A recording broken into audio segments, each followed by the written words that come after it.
My wife told me to file for separation if I couldn't handle her having male friends, so I did exactly that. What she didn't expect was how quickly I'd take her advice seriously. I'd been married to Juliana for 4 years, and we'd built what I thought was a solid partnership around our shared goals of career advancement and financial stability. She worked as a marketing executive at a mid-sized consulting firm downtown, while I ran my own small business development company that my grandfather had left me when he passed 3 years ago. We lived comfortably in the Victorian house I'd inherited in the suburbs, splitting household duties and supporting each other's professional ambitions without drama or major conflicts. Our life felt predictable and secure, with regular date nights, shared financial goals, and what I believed was mutual respect for our marriage boundaries. Everything changed when Juliana returned from her corporate retreat in Denver last month. She walked through our front door with this strange glow about her,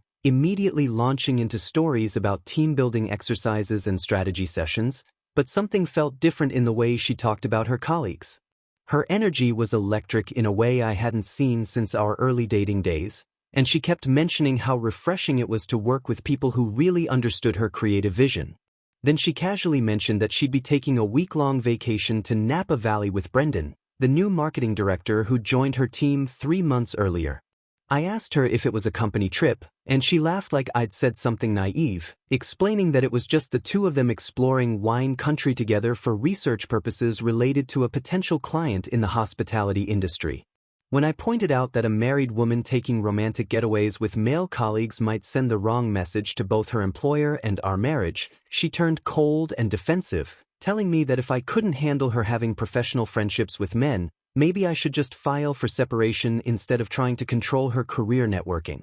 The way she said it wasn't like someone making an empty threat during a heated argument. Her voice was calm and almost hopeful, like she'd been thinking about this possibility for a while and was testing whether I'd actually go through with it. I started connecting dots that had been forming a pattern for months without me fully recognizing what was happening right in front of me. The late conference calls that required her to work from our bedroom with the door closed, claiming Brendan needed her input on sensitive client presentations that couldn't wait until morning. The weekend strategy sessions that somehow always involved just the two of them grabbing dinner afterward to discuss creative directions over wine and appetizers. The way she'd started putting her phone face down during our meals and checking it constantly with this secretive little smile that made me feel like an outsider in my own marriage. The expensive lingerie I'd never seen her wear around the house, the new perfume she claimed was for boosting her confidence at work, and how our physical intimacy had gradually disappeared while she complained that I was becoming too clingy and needy for wanting basic affection from my own wife.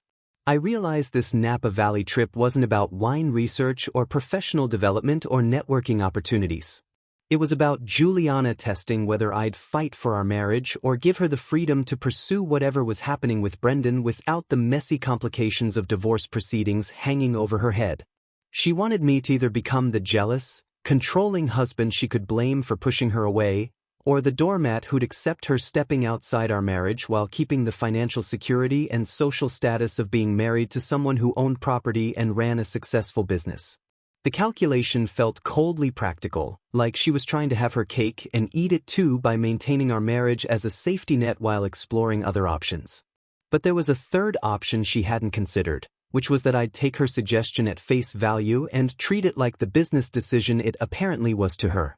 I'd always been the type of person who follows through on commitments and takes people at their word, traits that had served me well in business relationships even if they'd apparently made me naive in my marriage. That night, while she packed her expensive new clothes and hummed cheerfully as she organized her cosmetics for her romantic getaway with her colleague, I sat at my computer researching family law attorneys in our area and making detailed notes about our shared assets, financial arrangements, and the inheritance protection my grandfather had wisely built into the property deed. The irony wasn't lost on me that Juliana had essentially given me a roadmap for protecting myself while she was busy planning her affair. I spent hours reading about separation procedures, asset division, and how inherited property was typically handled in these situations. I even started a spreadsheet tracking our joint expenses and financial contributions to the household, realizing for the first time how much of our comfortable lifestyle depended on my income and inherited assets rather than her marketing salary.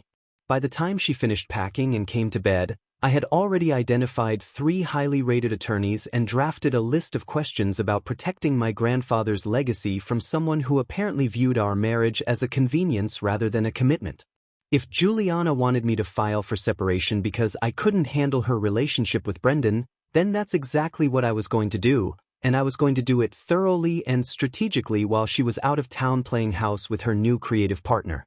While Juliana was posting romantic sunset photos from Napa Valley, I was meeting with Patricia Hendricks, one of the top family law attorneys in our city, and filing separation papers within 48 hours of her departure. Patricia was a sharp woman in her 50s who had handled high-asset divorces for over 2 decades, and she immediately understood the strategic advantage of moving quickly while Juliana was distracted by her romantic getaway. I brought all my financial documentation, property records, and the inheritance paperwork my grandfather's attorney had prepared years ago, which clearly established that our house and my business were protected assets that predated our marriage. Patricia reviewed everything with the efficiency of someone who had seen this exact scenario play out countless times, confirming that Juliana would have no legal claim to the property or business equity regardless of how long our separation dragged on. The next step was systematically removing all of Juliana's belongings from our shared spaces and organizing everything into clearly labeled containers in the garage.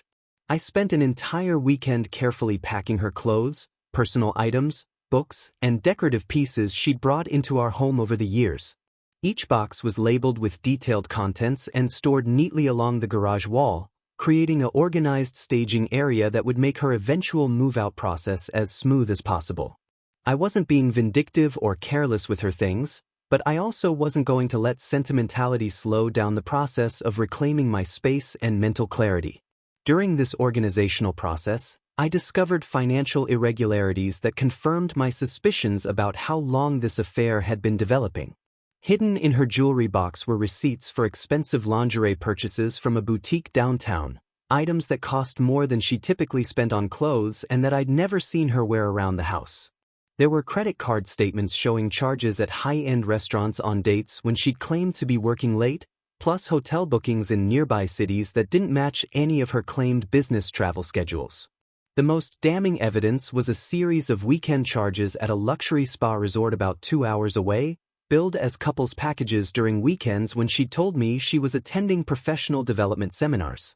I photographed every receipt and statement before organizing them into a comprehensive file that Patricia could use if Juliana tried to claim she deserved financial support or attempted to challenge the separation terms. The pattern showed months of deception and financial dishonesty, with Juliana using our joint credit card to fund romantic activities with Brendan while lying to me about her whereabouts and activities. I also changed all the passwords on our shared accounts, transferred money from our joint savings into my personal checking account, and scheduled a locksmith to rekey all the exterior doors for the day after her scheduled return from Napa Valley. The efficiency of these preparations felt strangely therapeutic, like finally taking control of a situation that had been slowly spiraling out of my hands for months. I wasn't acting out of anger or revenge, but rather from a place of practical clarity about protecting my interests and moving forward with dignity. Patricia had warned me that Juliana would likely be shocked by how quickly everything had progressed, since most people who suggest separation don't actually expect their spouse to follow through immediately. By the time Juliana returned from her romantic vacation, she would find separation papers, packed belongings, changed locks, and a husband who had taken her advice seriously and acted on it with the same thoroughness I brought to all my business decisions. Looking back, the signs of Juliana's affair had been building for 6 months, starting the exact week that Brendan joined her marketing firm as the new creative director. I'd been too trusting to recognize the pattern at first, chalking up her behavioral changes to normal workplace stress and the excitement of working with fresh talent on challenging campaigns. Brendan was apparently one of those charismatic creative types who brought innovative ideas and an artistic perspective that Juliana found intellectually stimulating, or at least that's how she described their professional collaboration during the early weeks of his employment. She'd come home energized from brainstorming sessions and strategy meetings, talking enthusiastically about breakthrough concepts and creative synergy in a way that made me happy to see her professionally fulfilled and challenged by her work environment. The first real change I noticed was Juliana's sudden interest in upgrading her appearance and personal style beyond anything our social life or her workplace actually required. She bought expensive perfume from a boutique counter, claiming she needed to project more confidence during client presentations, then started shopping for designer clothing that cost more than her usual budget allowed. When I casually mentioned that her new wardrobe seemed quite sophisticated, she explained that Brendan had pointed out how important visual branding was for marketing professionals, especially when working with high-end clients who expected their consultants to look the part. I found it odd that a creative director would be commenting on her personal appearance, but I trusted Juliana's professional judgment and assumed she knew best how to navigate office politics and client expectations in her industry. The late-night work sessions started innocently enough, with Juliana explaining that she and Brendan were collaborating on a major campaign proposal that required intensive research and creative development outside normal business hours. She'd retreat to our bedroom with her laptop, closing the door to minimize distractions during important conference calls that seemed to stretch well past typical working hours. I respected her need for quiet space to focus on complex projects, but I began noticing that these evening work sessions always seemed to involve just her and Brendan, never the broader team or other department heads who would normally be included in major campaign development. When I asked about the exclusivity of their collaboration, Juliana explained that Brendan preferred to develop initial concepts with a single trusted partner before presenting ideas to larger groups, which sounded reasonable enough from a creative workflow perspective. The weekend strategy sessions represented a significant escalation that should have triggered more serious concerns about appropriate workplace boundaries. Juliana started spending Saturday afternoons at coffee shops and wine bars with Brendan, claiming they needed extended brainstorming time away from office distractions to really dive deep into creative concepts and market analysis. These sessions would stretch for hours, often transitioning from afternoon coffee meetings to dinner discussions about campaign strategy and client psychology. When I suggested joining them occasionally since I had business development experience that might offer valuable insights, Juliana quickly explained that Brendan was somewhat protective of his creative process and preferred to keep strategic sessions limited to core team members who understood his particular methodology and artistic vision. Our physical intimacy began disappearing around the same time that Juliana's phone became permanently face down during meals and conversations at home. She developed this habit of checking messages constantly with secretive little smiles that made me feel like an outsider in my own marriage, claiming that clients and team members were reaching out with urgent questions that required immediate responses even during our personal time together. When I initiated romantic contact, she'd often claim exhaustion from the demanding creative work or stress about upcoming deadlines that made it difficult for her to be fully present and engaged. She started complaining that I was becoming clingy and needy for wanting basic physical affection, suggesting that my expectations were unrealistic given the professional pressures she was managing with such an important new project and creative partnership. The final piece of evidence that I'd been willfully ignoring came when I discovered a romantic playlist on Juliana's music streaming account titled with the initials that clearly stood for Brendan and Juliana forever. The songs were intimate ballads and love anthems that she'd never played around the house, mixed with tracks that referenced wine country, artistic inspiration, and finding your soulmate through creative collaboration. I sat in my car after finding this playlist, feeling like an absolute fool for not connecting all the obvious dots that had been forming a clear picture of emotional and physical infidelity for months. The playlist had been created 3 weeks earlier, right around the time Juliana had started talking about the Napa Valley research trip that would give her and Brendan uninterrupted time to explore both professional opportunities and personal chemistry without the constraints of workplace supervision or spousal oversight. Every late conference call, every weekend strategy session, every expensive dinner charged to our joint credit card, and every claim about professional development seminars had been lies designed to cover an affair that was progressing from emotional intimacy to physical relationship while I focused on my own business responsibilities and trusted my wife to maintain appropriate professional boundaries. The betrayal felt comprehensive and calculated, like Juliana had been living a double life with impressive attention to detail and strategic deception that demonstrated more planning and creativity than she'd ever applied to our marriage or shared future goals. By the time she suggested I file for separation if I couldn't handle her male friendships, she'd already been conducting a full romantic relationship with her colleague for months, using our joint resources to fund dates and getaways while making me feel like the unreasonable partner for expressing basic concerns about appropriate workplace relationships.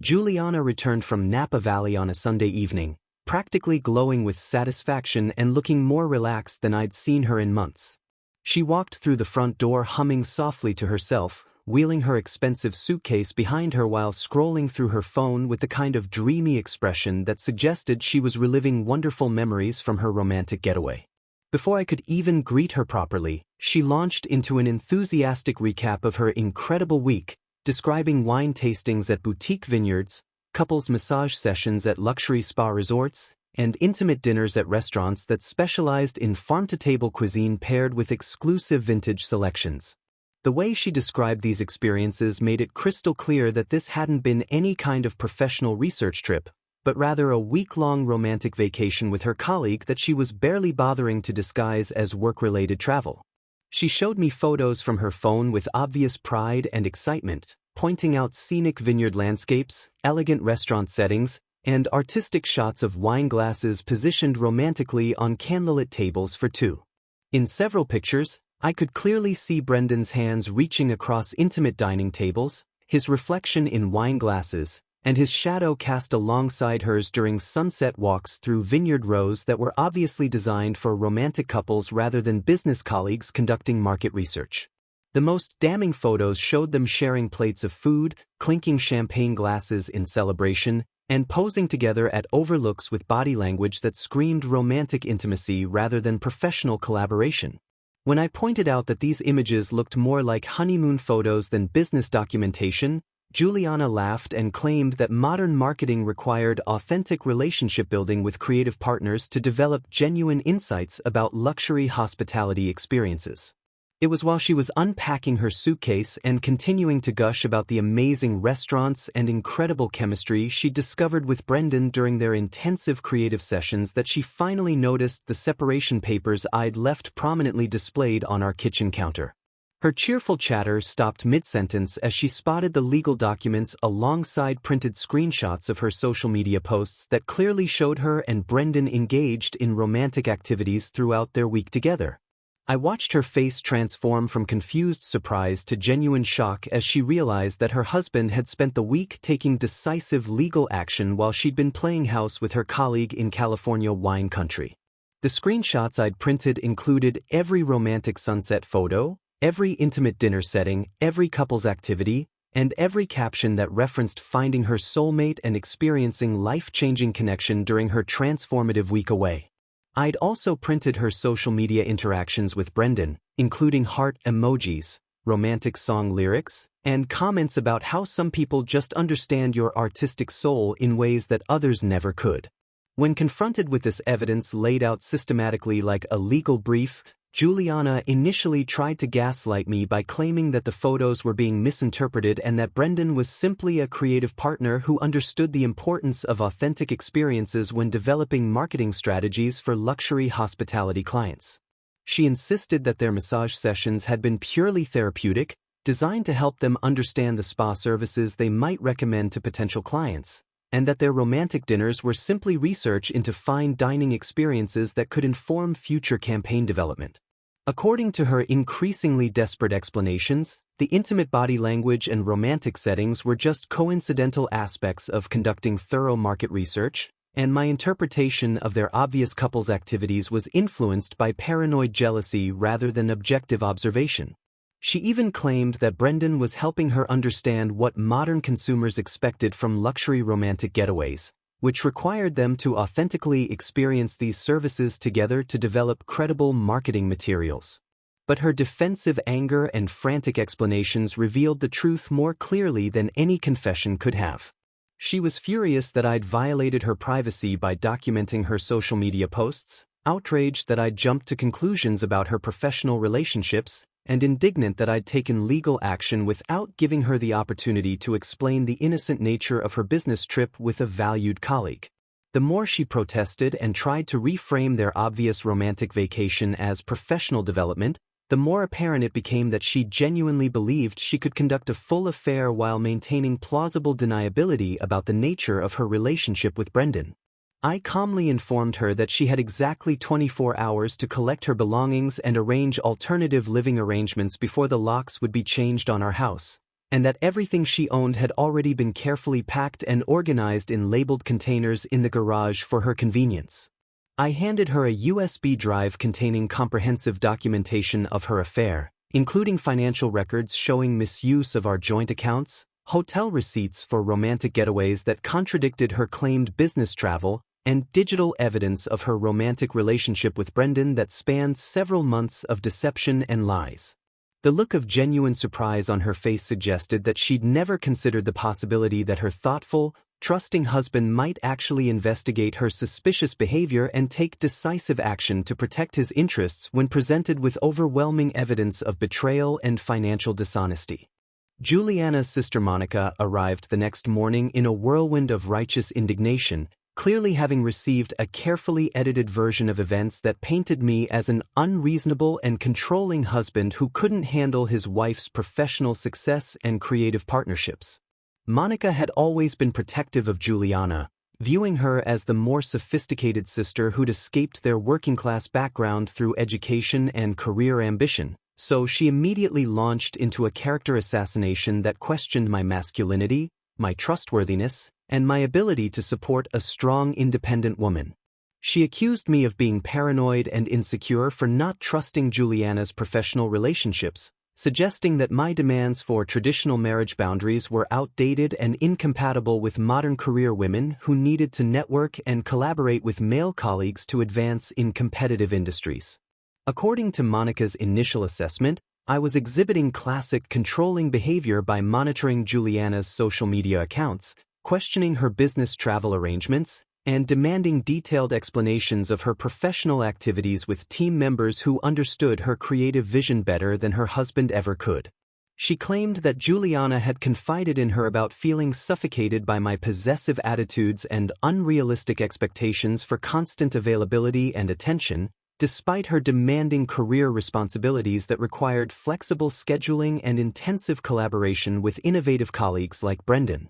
Monica insisted that successful marketing executives needed to build authentic relationships with creative partners, which sometimes involved unconventional working arrangements that traditionalist husbands might misinterpret as inappropriate when they were actually essential for developing breakthrough campaigns and artistic concepts. However, Monica's defensive stance and confident criticism began wavering noticeably when I invited her to review the evidence I'd compiled systematically over the past week while Juliana was conducting her romantic getaway with her alleged creative partner.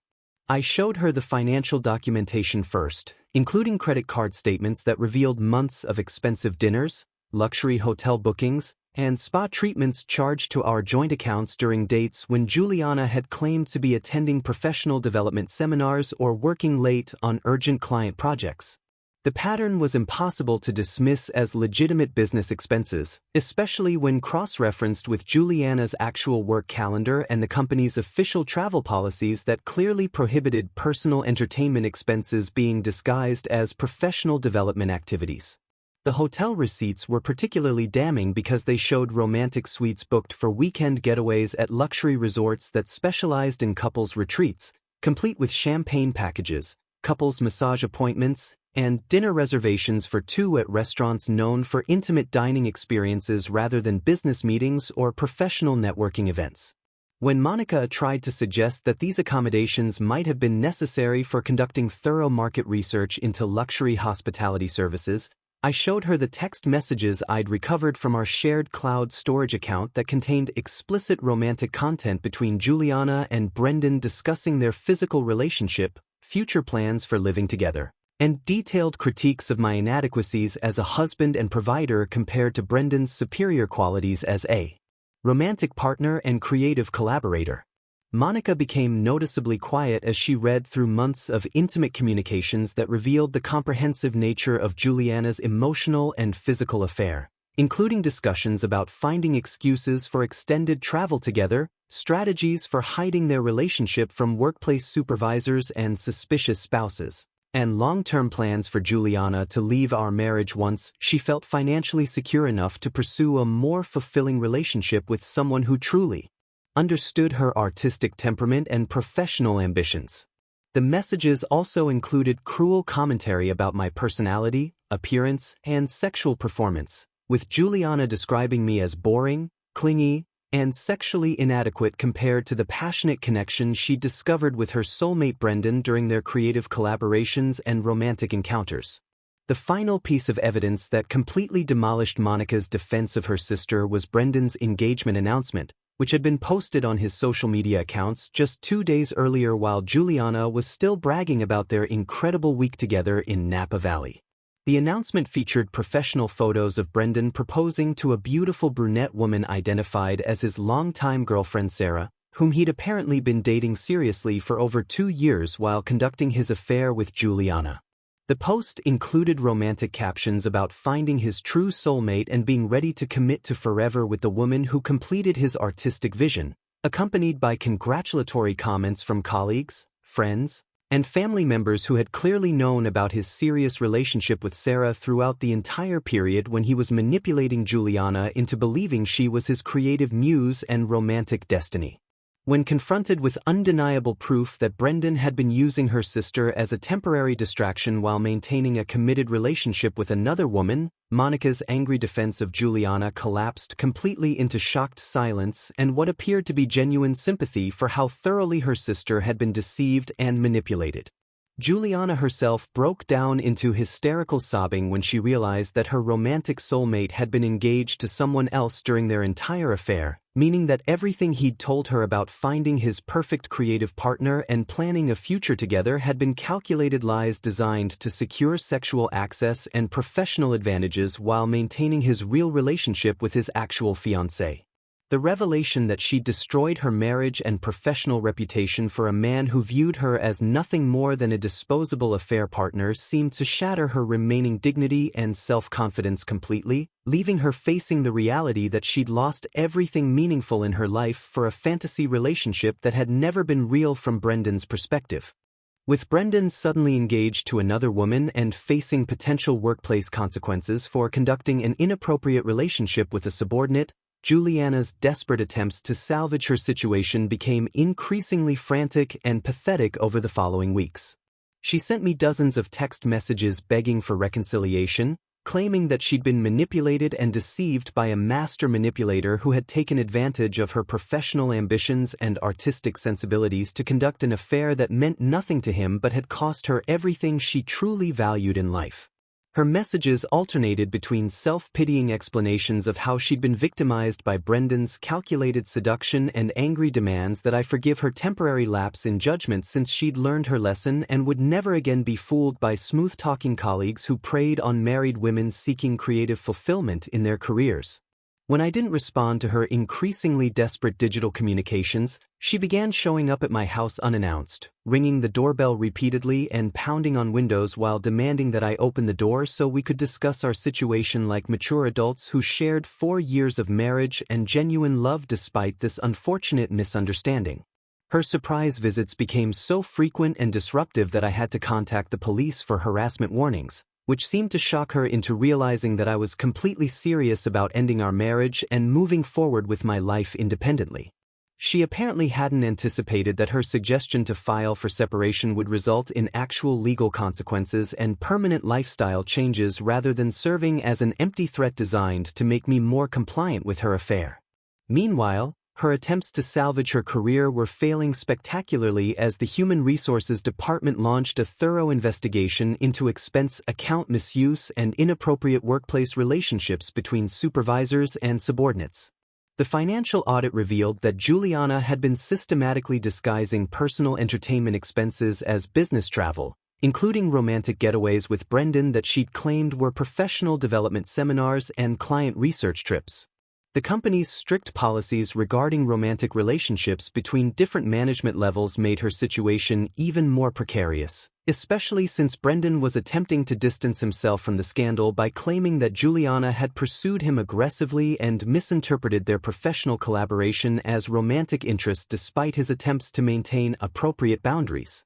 Patricia contacted me regularly with updates about our separation proceedings, confirming that Juliana had no legal claim to my inherited property or business assets since everything had been properly documented as premarital assets with appropriate legal protections. The prenuptial agreement my grandfather's attorney had insisted on was proving invaluable for protecting my family's legacy from someone who had viewed our marriage as a financial safety net while pursuing other romantic options. Patricia also noted that Juliana's attorney was struggling to build any case for significant financial support, given the documented evidence of her affair and misuse of our joint resources to fund romantic activities with her colleague. During this period, I found myself reconnecting with friends and family members who had gradually distanced themselves from our social circle over the years due to Juliana's manipulative behavior and tendency to create drama in group settings. Several people mentioned that they'd always found her demanding and self-centered but hadn't wanted to interfere in our marriage by sharing their concerns about her character and treatment of others.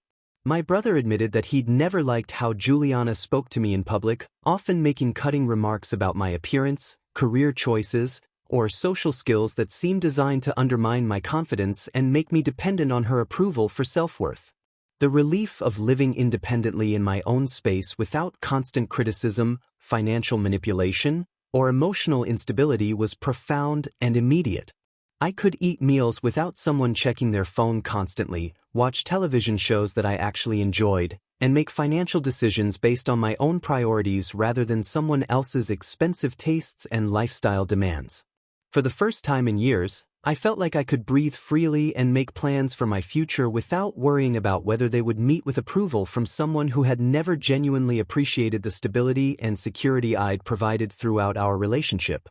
6 months later, I finalized the legal separation and found myself thriving in ways I hadn't experienced since before my marriage. I'd started dating again, meeting women who appreciated honesty and stability rather than viewing those qualities as boring limitations on their creative expression and professional networking opportunities. My business was growing steadily without the constant financial drain of supporting someone else's expensive lifestyle and poor decision-making, allowing me to invest in equipment upgrades and marketing strategies that were already generating increased revenue and client referrals. According to mutual friends, Juliana lost her job following the HR investigation into expense account fraud and inappropriate workplace relationships, forcing her to take a retail position at a department store while living with Monica in a cramped apartment across town. Her professional reputation in the marketing industry was apparently damaged beyond repair, since word had spread quickly about her affair with a supervisor and subsequent termination for financial misconduct.